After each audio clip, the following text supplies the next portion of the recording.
जंगलों से घिरे छोटे से गांव झरना टोला में रहती थी गुली, एक चतुर और साहसी लड़की। उसके पिता मंगरा गांव के सबसे मेहनती किसान थे।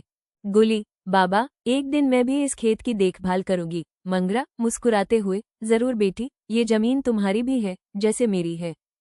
कुछ वर्षों बाद मंगरा नहीं रहे। अब सवाल था, खेत किसका होगा?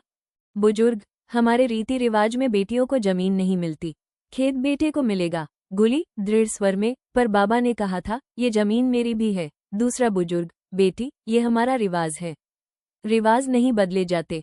गुली ने हार नहीं मानी। वह कानून पढ़ने शहर चली गई। उसने तय किया वो अपने और अपने जैसी सभी बेटियों के अधिकार की आवाज उठाएगी।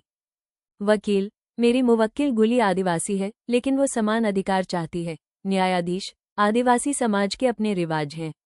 जब तक संसद नया कानून नहीं बनाती, उन्हें अपने रिवाजों का पालन करना होगा। गुली जानती थी फैसला उसके पक्ष में नहीं था, लेकिन उसने हार नहीं मानी। वह अब गांव की लड़कियों को पढ़ाती थी ताकि वे अपने हक पहचानें। गुली मुस्कुराते हुए, कानून बदलेगा जब सोच बदलेगी। वो खेत तो भाई के नाम हुआ, पर जंगल की असली विरासत, हिम्मत, ज्ञान और बराबरी की सोच अब गुली की थी। संदेश, उंगली से दाहिनी ओर इशारा परंपरा सम्माननीय है, पर बराबरी भी जरूरी है। बेटियां भी विरासत की हकदार हैं, चाहे जमीन की हो या सम्मान की।